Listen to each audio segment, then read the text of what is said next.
Everyone keeps talking about a trust recession, and I'm calling BS.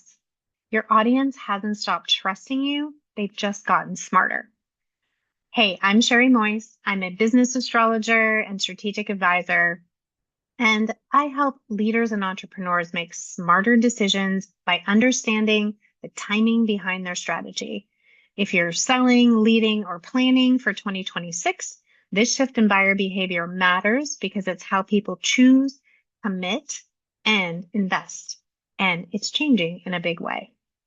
All right, let's dive into this whole idea about trust recession.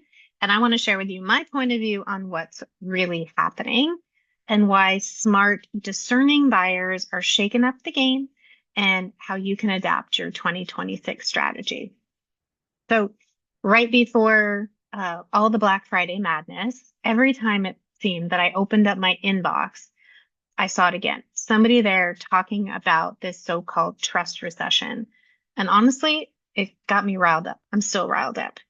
And not because trust isn't important, not because buyer behavior isn't shifting, but because calling what's happening right now a trust recession is the wrong diagnosis. And it also disrespects people who are showing up with clarity and real agency. So let's talk about why the trust recession misses the mark. What we're witnessing isn't a decline in trust, it's a rise in discernment. Look, over the past 8 to 10 years, audiences have been through every trend. Overnight success promises, 30-day formulas, plug-and-play business models, high-ticket hype, guaranteed systems, back-to-back launches, done-for-you quick-fix solutions. They've taken the courses, hired the coaches, bought the blueprints, and tried the shortcuts. And all throughout that, they learned something important. They've learned that not every solution is right for them.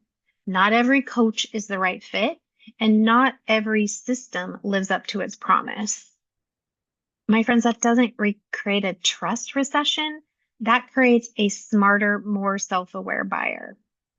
So what is this new buyer reality? They're actually not harder to reach, today's buyer. They're more self-sourced. They listen to their own inner wisdom. They choose agency over urgency. They spot manipulation fast. They evaluate before they commit, and they're looking for integrity over hype. They also understand that not every offer is meant for them. So, in other words, people are learning to trust themselves first. And for you, that means this shift requires a different approach. And that also means that old school marketing tactics are falling flat. And honestly, they've already fallen flat. That familiar playbook isn't effective anymore. Buyers are too smart, fake urgency, manipulated scarcity, hype-based claims, buy now or miss out pressure, hollow formulas. These approaches feel manipulative to a discerning audience, as they should. They may create movement, but they don't build trust.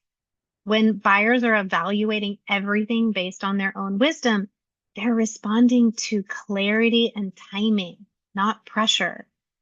They're not looking for the loudest or flashiest solution.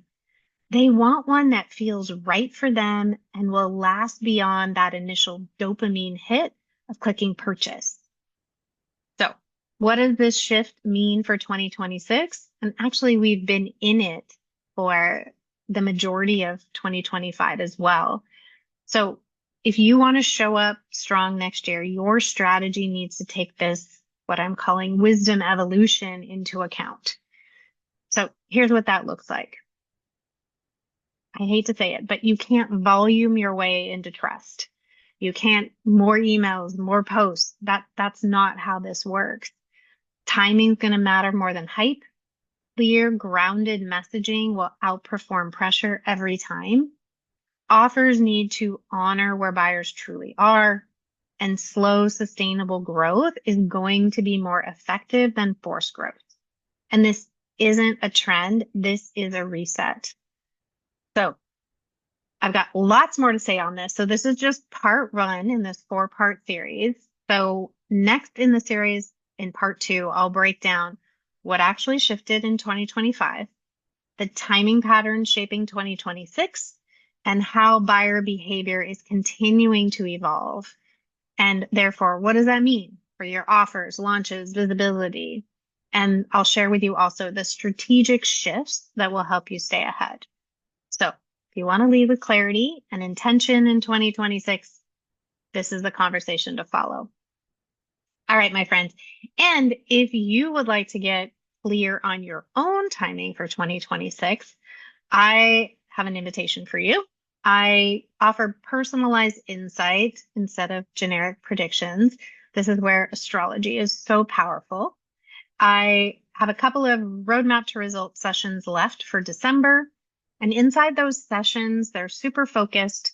You're going to get your 2026 personal planning windows, what to do, when to do it, and a timing-based strategy for your business and offers, as well as insights into the cycles that are shaping you and your momentum for next year. Plus, you're getting a little bonus this time. I've got a new Success Planet report that I'm going to include as my gift. Bottom line, you'll walk away with clear direction and timing that supports the way you work best. So click the button, or you'll see the link below in the show notes to grab your roadmap to results session.